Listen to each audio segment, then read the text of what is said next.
Boa tarde, sejam muito bem-vindos ao nosso podcast Crônicas do Passado. Eu sou a Camila. Eu sou a Érica. Eu sou a Kayla. Eu sou a Nicole. E eu sou a Riane. A gente vai falar um pouco sobre os caminhos das minas, o escravizado no meio urbano e as amas de leite. Bom, a gente vai falar um pouco sobre os caminhos das minas. No final do século XVII para o século XVIII, essas pessoas imigraram para a região das minas. E como esses povos eram divididos? Eles eram divididos em europeus brancos, colonos, africanos e escravizados indígenas. Essas pessoas acabavam priorizando a extração de minério e com isso ficavam sem pessoas para cultivar os alimentos dele e a fome acabou se tornando uma ameaça. E com essa necessidade surgiram as rotas comerciais, que eram as pessoas que mandavam mantimento para essas pessoas, e que era o pessoal da região sul, a pessoa da região nordeste, de pessoas de Rio de Janeiro e também de São Paulo, o que acabou gerando, como posso dizer, um mercado interno na colônia. Bom, outra coisa também que acabou crescendo foi a pecuária, que cresceu bastante e acabou ajudando essas pessoas. Também temos a coroa portuguesa, que acabou transformando algumas dessas estradas que levavam até as minas em estradas reais. Essas estradas foi dividida em caminho velho e caminho novo. Bom, o caminho velho era a estrada real, que é um dos roteiros turísticos do Círculo da Estrada, que liga as cidades históricas do Ouro Preto e Paraty. E o caminho novo é também uma estrada real que ligava a região de acesso das Minas Gerais à época do Brasil na colônia. Essa estrada real é porque passava os reis, essas coisas? Sim. Eu ia perguntar isso. Se realmente, quando fala de real, a gente tá falando realmente de realeza, rainha, Sim. rei. Para passar os produtos, os ouros que eles eram interessados, né? Aí tinha que ter as próprias estradas lá. Pra não ser roubado, né? E acabou que eles acabaram transformando isso, né? A coroa portuguesa se interessou. E agora o tema que eu vou falar, né, o tópico que eu vou falar é o escravizado no meio urbano, né, e o que acontece? As pessoas têm muita visão de que o escravizado no meio urbano sofria menos, mas o que é o escravizado no meio urbano, né, antes de qualquer coisa? O escravizado no meio urbano era nada mais, nada menos que os escravos, que eles eram utilizados, né, nas profissões que geralmente os brancos não queriam, como padre, cocheiro, também tem as amas de leite, que a Camila e a Érica vão falar, mas a seguir, e geralmente eles ficavam com esses cargos. E o meio deles, no meio urbano, era bem menor que no meio rural. Porque no rural, né, o rural eles trabalhavam com força física e no urbano eles trabalhavam com mais o intelecto, né, essas coisas. E os brancos achavam que poucos deles possuíam intelecto suficiente. E realmente era, porque poucos deles eram alfabetizados, então realmente não tinha muitos. E o que acontece? Nesse negócio de sofrer, né, muitas pessoas acham que como eles estavam no meio urbano, tinha mais conforto, uma qualidade de vida melhor, mas não era o caso. Geralmente eles sofriam até mais se fosse, né, um dono deles, se fosse um dono mais rígido. O que acontece?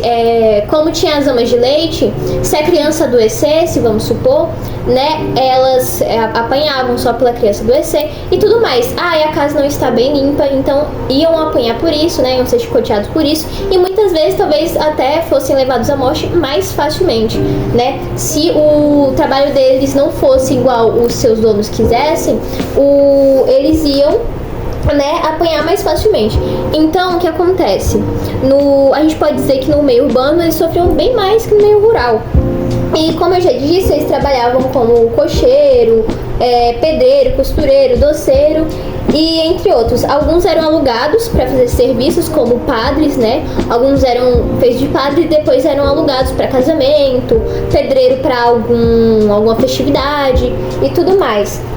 A gente também pode estar falando que o principal, onde eles principalmente ficavam, né, no meio urbano, era no Rio de Janeiro, Salvador e Recife, que era o maior, né, como pode dizer, a maior concentração de escravos que tinha. Rural é roça. Rural é roça. E urbano é cidade. Exatamente. Se fosse rural, um exemplo que eu acho que eu tentaria ver se encaixava é Django, um filme. Não sei se vocês já assistiram Django. Django? Não. Django. Não. Django? Não. É um lagarto? Não, é Django. Não, é um filme onde tem um negro e aí ele vai numa fazenda lá, um cara branco que comercializava esses negros, esses escravos, e aí eu achei que pudesse se encaixar, mas como é urbano na cidade, né, é diferente. E também o fim, né, da escravização veio em 1888 e muitos escravizados urbanos não conseguiram encontrar uma outra forma de viver, né, porque os escravizados, a lei da escravatura foi abolida e não deram nenhuma garantia de vida pra eles, né, eles não tinham casa, não tinham terra, não tinham nada, só tacaram isso pro mundo e falaram, é isso aí que vocês vão fazer. Então, muitos deles que trabalhavam em casa e tudo mais ficaram sem ter o que fazer, e foi assim que teve também o surgimento das favelas, né, que a gente tanto conhece, porque esses escravizados urbanos acabaram indo para lá. E também, outro tópico que eu lembrei, uma das formas de... como posso falar? Trazer disciplina para os escravos, além de bater também nas mulheres, que as mulheres eram mais usadas no meio urbano do que os homens, elas também eram frequentemente violadas, né, infelizmente, e como vão falar nas amas de leite, né, mas as amas de leite eu acho que eram as que eram mais violadas, porque elas estavam sempre em convívio com a família ali.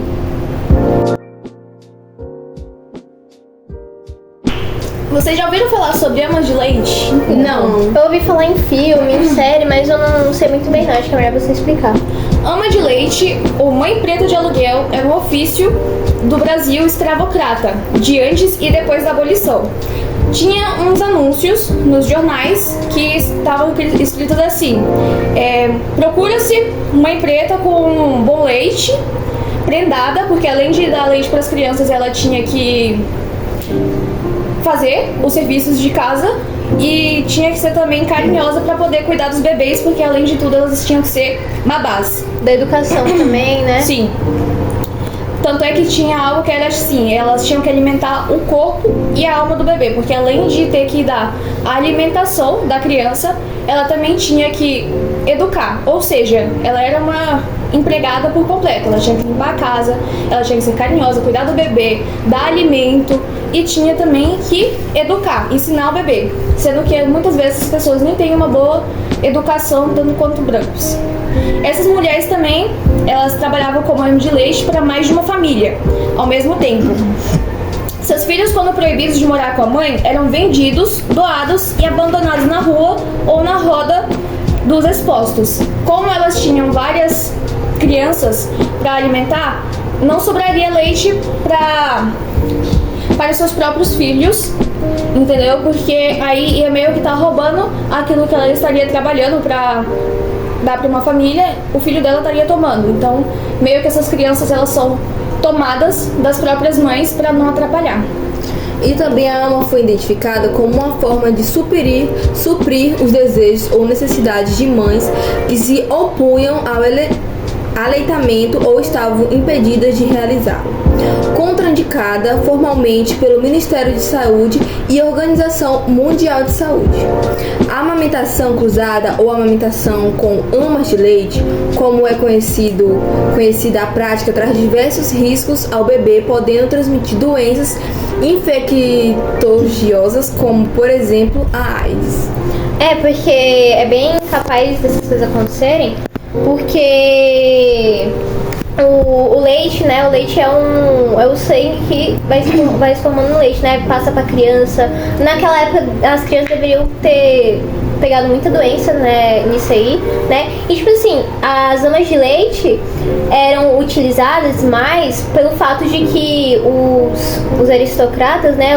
Os brancos, eles achavam o fato de amamentar seus filhos um ato vulgar. E também os homens, né?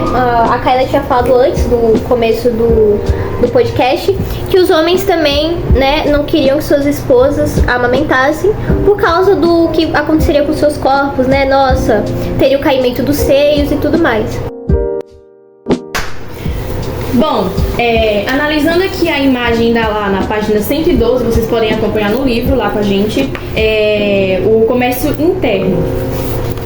Bom, aqui como vocês podem acompanhar no mapa, temos algumas partes em cor rosa e elas significam as áreas de mineração. Nos símbolos que a gente pode ver, eles são os diamantes e onde eram os principais portos. Nas linhas eram os caminhos que eles usavam e as setas eram os recursos. E também essa linha cinza que vocês podem ver é o limite atual do Brasil. A gente, vamos na página 113, né, do escravizado no meio urbano. Nessa página a gente vai encontrar outra imagem que vocês podem estar aí acompanhando com a gente, né. Essa cidade, nessa imagem tem uma cidade e essa cidade é a vista do centro histórico da cidade de Ouro Preto, né, em Minas Gerais. E essa foto é de 2016. E a cidade provavelmente deve ter mudado bastante, né? Já que a gente tá em 2024, a cidade deve ter havido várias mudanças. E nessa cidade, ela é uma cidade constituída em torno da exploração de ouro e abriga um importante patrimônio do Brasil, né? Nessa cidade, provavelmente foi o lugar que abrigou bastante dos escravos urbanizados, né? Da urbanização, porque teve os rurais, mas os urbanizados eles ficavam no urbano, né, nas cidades. Então essa cidade foi uma das que abrigou mais escravos urbanos, de acordo com as minhas pesquisas, né? E vocês podem estar vendo que aí tem um museu, né, uma espécie de museu, uma espécie de igreja, várias casas. Provavelmente na época não havia tantas casas, tantas residências como há hoje em dia.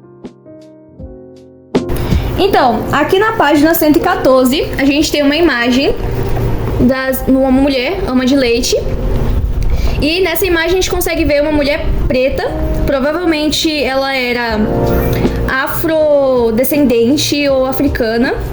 E ela está sentada ao lado de um garotinho branco e a gente consegue ver que essa criança ela não tá incomodada em estar encostando nessa mulher. Muitas pessoas nessa época, elas meio que tinham um certo nojo, achavam que essas pessoas eram sujas, mas essa criança a gente pode ver que ela não apresenta esse comportamento por passar tanto tempo com essa mulher. Como foi dito antes, que essas mulheres elas tinham que ser praticamente umas mães, tipo, mãe mesmo para eles. Essa criança, ela não demonstra nenhum sinal de desconforto ao estar com ela. E a gente também pode ver na feição dela, a expressão, que ela está triste, cansada, desamparada, porque muitas dessas mulheres, elas perdem os seus filhos para poder trabalhar para essas outras famílias. Também tem uma imagem que eu já vi, fora a parte do livro, onde tinha uma mulher que ela estava abaixada e tinha uma criança montada nela, como se ela fosse um cavalinho. Essas pessoas, muitas vezes, elas eram obrigadas a serem pintadas para ser uma espécie de diversão e mostrar o poder que esses brancos tinham sobre eles. Então, pessoal, esse foi o Crônicas do Passado. Espero que vocês tenham aprendido tanto quanto nós. E agora, fiquem com os erros de gravações!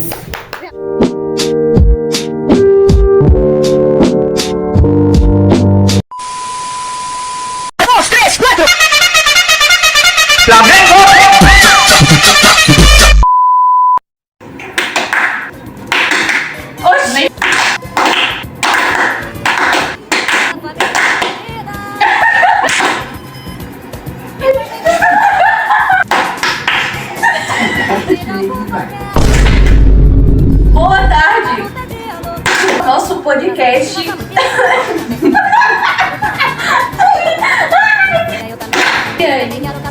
A gente vai falar um pouco sobre o caminho das minas e falar sobre a escravização.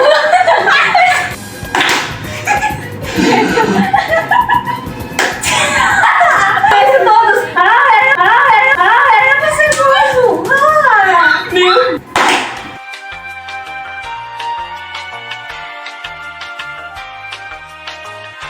Eu vou começar a falar disso aqui. Sua o caminho das minas, eu ia falar das minas. Escravocrata. Isso acontecia antes e depois. Então, gente, a Camila acha muito engraçado a escravidão. Prática do ofício no Brasil escravocrata. Nojo! Gente, não. Você tá se batendo? Vocês já falaram sobre isso?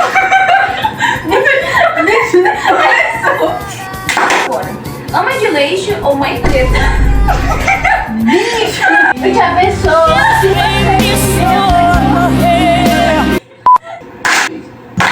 Ah, vontade de comer um pacote de bolacha com saco e tudo, com café, uma banda de cuscuz. Eu falei isso não. Você quer gravação? Eu me confundi. Foi o crônico. Não era pra você falar junto? Não, é o quê? Agora vão acreditar em mim, porque esse monstro safado... Olha lá, olha aqui. Aqui pariu! Que saco! Meu pé! Ai, que ódio!